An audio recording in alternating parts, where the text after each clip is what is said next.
Enchanté, Monsieur Nobody. Enchanté, Monsieur Kiss.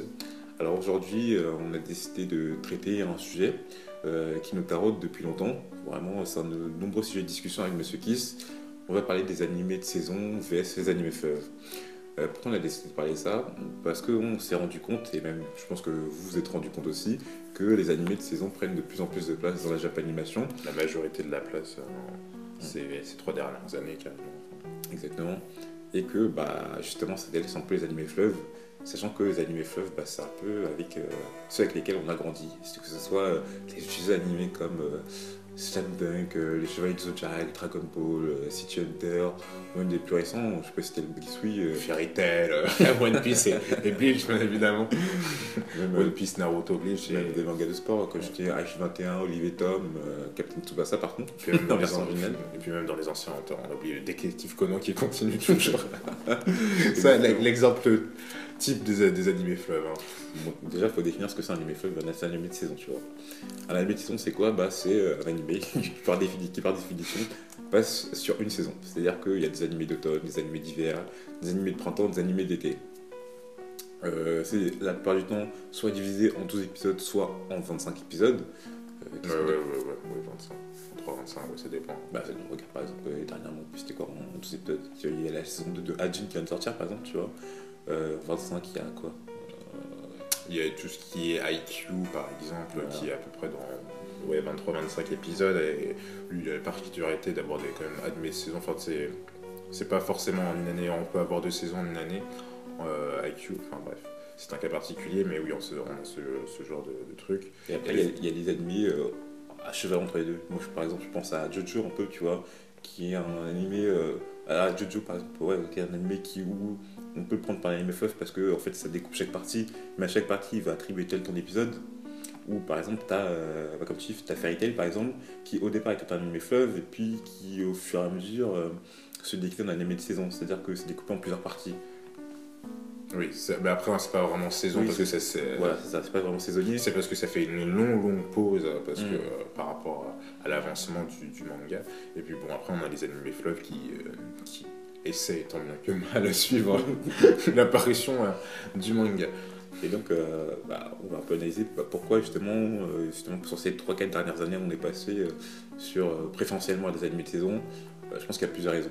Et la première, c'est qu'un animé fleuve, ça coûte de l'argent. faut pas se cacher. C'est de l'argent, c'est de l'investissement, de l'engagement et énormément de travail. Enfin, les équipes sont surmenées. Quand on voit le travail des équipes le travail du studio de la Toei qui crée One Piece, on voit que ils sont surmenés, quoi. Si vous devez connaître un studio d'animé fleuve, la Toei. Exactement. Parce que Dragon Ball Super, One Piece, les 2 animés fleuves du moment, c'est de toute façon. Et comme on dit, un animé, c'est pas fait pour le plaisir du public, un animé c'est fait pour produire de l'argent et pour promouvoir le manga. Et notamment sur d'autres publics, notamment peut-être les plus jeunes, un peu plus de...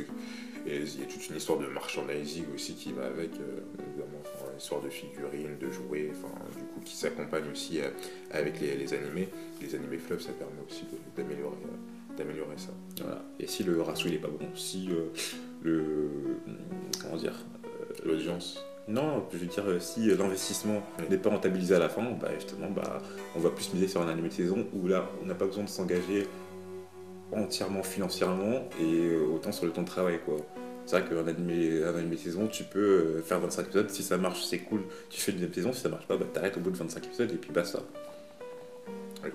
Non, mais oui, c'est ça, c'est exactement ça. Enfin, il y a une marge de liberté qui est un peu plus grande avec les animés de saison. Et deuxième raison, c'est parce que les animés fleuves, c'est de moins en moins courant. Parce que on s'est rendu compte que le système ne marche pas. C'est-à-dire qu'avec un animé fleuve, on va virer rattraper le manga et donc on va faire des fillers. Les fillers ne vont pas plaire aux lecteurs ou plutôt à ceux qui visionnent l'animé et donc ça va avoir un impact sur le manga. On a vu clairement, le meilleur exemple c'est Naruto. Quand on voit que par exemple, vous vous rappelez tous de la pause quand Naruto était petit, de l'épisode 136 je crois jusqu'à l'épisode 220 qui a duré à peu près 2 ans, c'était énorme mais là on ne subit pas encore les conséquences. Je peux citer aussi Bleach avec les fillers qui ont entrecoupé tout l'animé et qui étaient vachement chiants, quoi. Oui, mais après je comprends pas trop quand tu dis que ça influence pas forcément le manga. Et sur Bleach, je pense que ça a influencé grandement les ventes. Hein. Vraiment. Ah oui, au terme de vente, oui, je pensais que tu parlais au terme. De la qualité. Oui, ah, non. Oui, au terme de vente, oui, ça peut influencer. Enfin, c'est vrai qu'un animé fluff, faut le tenir. Et forcément, un animé, ça se rapproche du manga au bout d'un moment. Donc, soit il y a la technique de la pause, comme on a dit avec la Fairy Tail, soit il y a la technique des hors-série. Après, on va pas s'étendre sur les hors-série parce que c'est un autre sujet qui mérite un débat conséquent. Mais forcément, les animés fleuves ont besoin d'hors-série qui sont de bonnes ou de moyennes ou de très très mauvaise facture. Après, ça dépend hein, parce qu'un animé fleuve, ça pose. Je veux dire, par exemple, tu prends l'exemple de Hunter x Hunter 2011, vu que le manga est déjà très avancé par rapport à l'animé, oui, voilà. Il n'y a pas besoin d'hors-série et la qualité est présente à chaque épisode. Je prends aussi l'exemple de Ace of Diamond, où il n'y a pas d'hors-série, c'est un animé fleuve qui a duré pendant, je me rappelle, 2 ans et demi, je crois. Mais c'est Madhouse aussi qui est derrière. Oui, mais dans le sens où un animé fleuve, tu vois, il y a des clichés qu'il faut. Oui, voilà. C'est pas unilatéral, c'est qu'un anime fleuve peut être de bonne ou de mauvaise qualité. Oui, après, tout dépend de quand et comment. Après. Là, quand on parle de One Piece, de Naruto, tout ça machin, c'est des animés fleuves qui ont commencé assez tôt par rapport à l'apparition du manga. C'est des animés fleuves qui sont venus, genre par exemple 2 ans après, et du coup, ils ont suivi pendant toutes ces années le manga. Exactement. Et nous, pourquoi on voulait faire une vidéo dessus? Parce que là, c'est notre avis très personnel. Hein. On a posé les bases, mais moi, je n'aime pas la voie des animés de saison. Pas dans le sens où je n'aime pas les animés de saison, mais dans le sens où je trouve que c'est moins bénéfique au manga qu'un animé fleuve. Je m'explique. Oui, je explique-toi. je viendrai après. Je m'explique parce que un animé fleuve, quoi qu'on puisse en dire, que ça peut être de mauvaise qualité, etc. Mais quand il y a un animé fleuve, on est sûr que derrière, enfin sûr, entre guillemets, mais que s'il y a un public, il va rester fidèle à l'animé et au manga pendant très longtemps. Quand je prends l'exemple de One Piece et Naruto, Fairy Tail, Dragon Ball, etc., c'est les mangas les plus populaires, c'est les 3 mangas les plus vendus, et les 3 ont eu bizarrement un animé fleuve, tu vois. Parce que l'animé fleuve, ça te fidélise chaque semaine, ça te fait regarder l'animé pendant une longue période de temps, et du coup tu t'habitues au personnage, tu t'habitues à l'univers, tu t'habitues au manga, et du coup tu t'attaches à tout ça, tu as envie de rester avec eux le plus longtemps possible. Et si t'as pas ça, on vient à un animé de saison où tu vas être entrecoupé, et du coup tu vas un peu laisser tout cet univers de côté pendant, on va dire, 6, 7 mois, 1 an. Je prends l'Attaque des Titans, ça a duré quoi, 2 ans, 3 ans depuis la dernière saison. Et du coup, ça t'en détache un peu, quoi que l'Attaque des Titans, c'est un mauvais exemple, parce que les ventes continuent d'être colossales.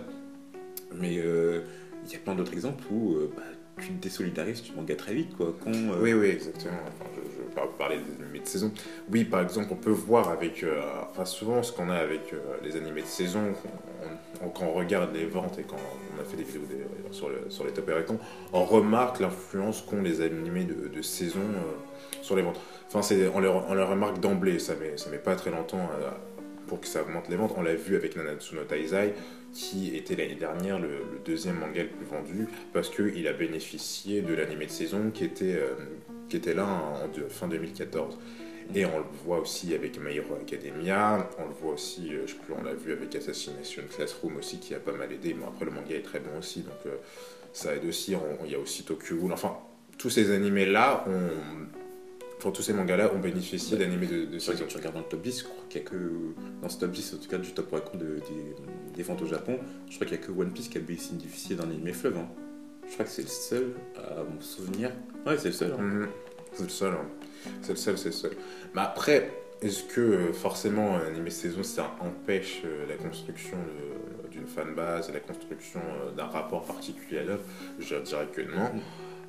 Après, c'est différent avec un animé fleuve, mais ça permet, on peut voir notamment avec One Punch Man qui a complètement explosé. C'est un animé de saison qui a duré que 12 épisodes, et pourtant, Saitama est devenu un personnage dans la culture pop très très très très bien connu. Ouais, non, c'est vrai. On peut voir avec l'attaque des Titans, si on en parlait, à l'époque, il y avait un raz-de-marée de l'attaque des Titans. Ça a créé une hype d'emblée, c'est qui est peut-être c'est qui est positif avec les animés de saison, c'est que ça t'a créé une hype beaucoup plus rapidement que tu peux l'avoir avec un animé fleuve, parce que forcément c'est une saison, c'est plus condensé, c'est plus rythmé, t'as plus d'action, enfin, il y a un peu de plus, enfin, c'est ça Non, qui c'est exactement. Après, ça peut se tromper, tu vois. On peut dire que ouais, peut-être dans le futur, les animés fleuves, ça va complètement disparaître et que ça va se démocratiser en animé de saison partout.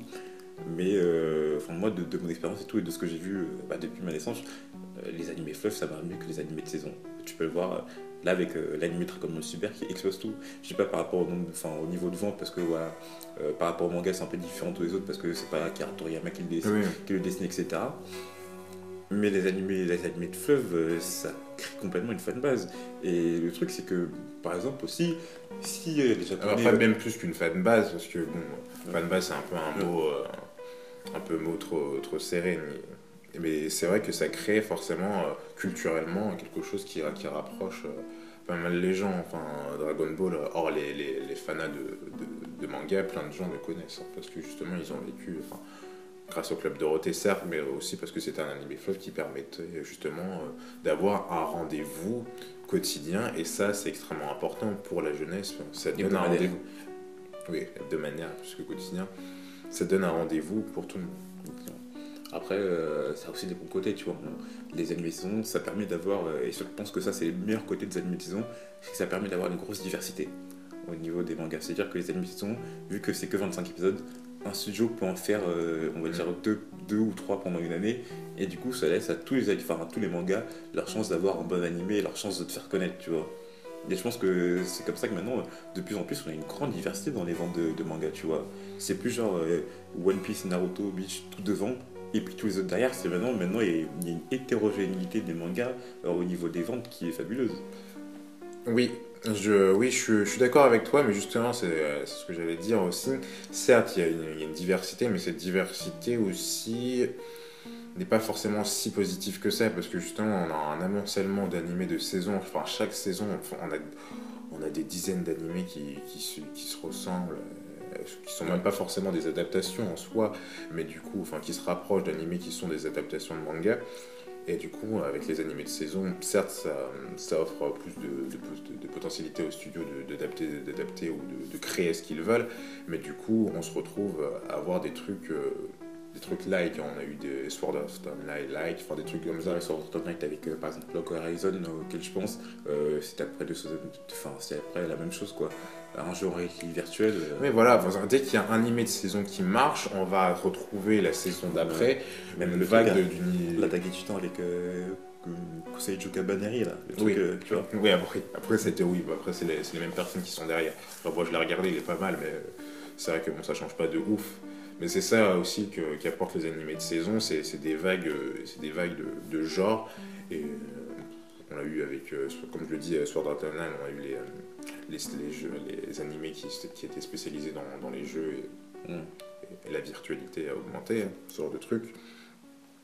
Donc est-ce que c'est... Moi je considère que c'est un peu négatif, parce que en fait, cette diversité n'est plus si diversifiée que ça. Et c'est ça le problème, c'est qu'en fait on se retrouve avec des animés qui se ressemblent un peu tous, et du coup la diversité c'est pas forcément signe de qualité. C'est vrai. Bah après, bon, quand tu regardes les ventes, quand tu regardes le top 10, hein, tu as tous les mangas qui bénéficient d'un animé, et à peu près tous donnent bonne qualité. Quand tu vois, à part Kingdom, qui a aussi un animé, qui est de très mauvaise qualité, donc voilà.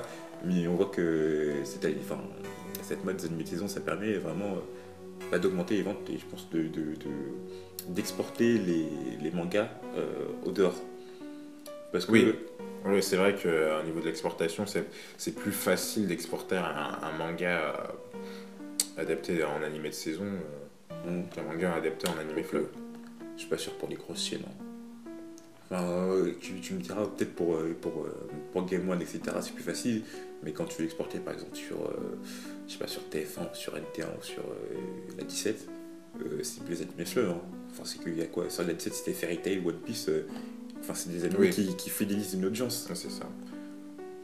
On se contredit un peu, mais bon, on se comprend tous, je pense.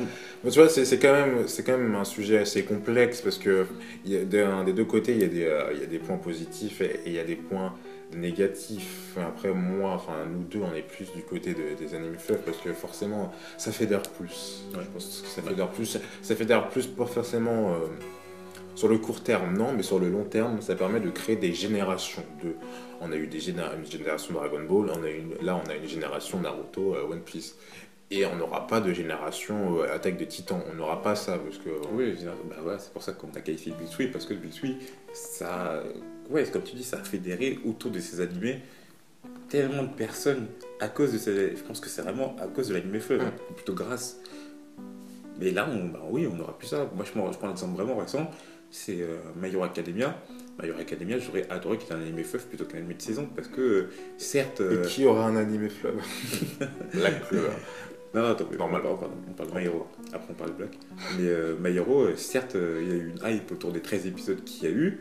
Mais j'ai pas trouvé la saison hyper ouf. Ouais, c'est ça. Mais au final, au long terme, je pense qu'ici, il n'y a pas de deuxième saison, par exemple, dans 4-5 ans, qui se souviendra de My Hero en animé, tu vois. Il y aura une deuxième saison qui va arriver cette année d'ailleurs. Mais oui, après, le problème, c'est que, justement, tu parles de My Hero, c'est qu'avec les animés de saison, du coup, tu peux produire plus rapidement. Et du coup, forcément, dès qu'il y a un nouveau manga star, il faut attendre genre 1 an, 2 ans. Tu vois, à My Hero, on a attendu 1 an pour avoir l'animé, c'est quand même extrêmement tôt. Et du coup, forcément, on n'adapte pas forcément tout ce qu'il faudra adapter pour créer forcément une hype continue et suffisamment grande pour que le manga ne tombe pas de l'oubli, parce que, comme je le répète, il y a un amoncellement d'animés de saison, et du coup, forcément, pour se démarquer, il faut quelque chose, il faut un plus.